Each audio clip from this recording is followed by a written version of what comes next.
Welcome back to Grumpy Vet Garage. I'm the Grumpy Vet Dino. Today we're doing really the first mod on the A90 Supra wind buffeting kit. Anybody that's rode in one with the windows down over probably 45 miles an hour noticed that it has the worst wind buffeting of any vehicle I've ever been in. My 2G Eclipse has pretty bad wind buffeting with both windows down, but there's no real solution, both windows down or one window down on the A90 to not have this problem. Went ahead and purchased a buffeting kit to install, and let's look at that now. The wind buffeting kit that I purchased was the AMS Performance wind buffeting kit, the gloss carbon. Really nice finish, looks good.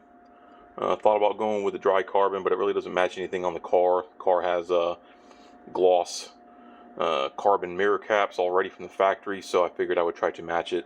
The weave is pretty close and should be good.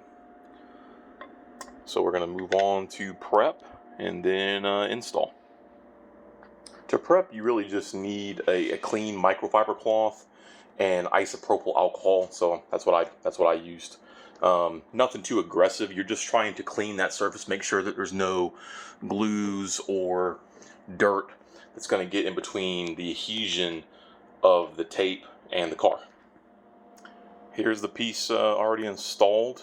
Needed 3 hands really to videotape me installing it, but it's just 2 pieces of double-sided tape that's already pre-installed by AMS. Looks good, very straightforward and easy to install. Fully expect that it's going to take care of the issue.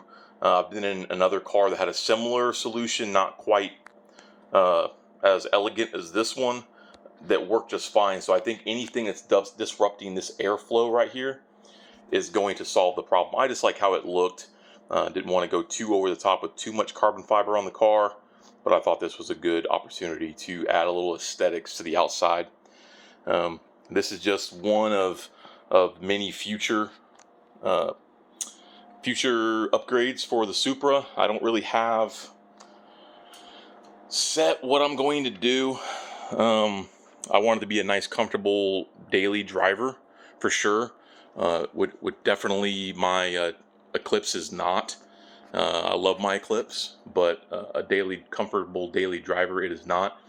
Granted, it still has power steering, still has air conditioning, but this car, very, very comfortable to drive, and I look forward to many more upgrades to it. So thanks for watching. Please like and subscribe to my channel and for this video. It really helps me out. I'm hoping to make more future content for the Supra and the Eclipse and probably my Silverado. So thanks for watching. Have a good one.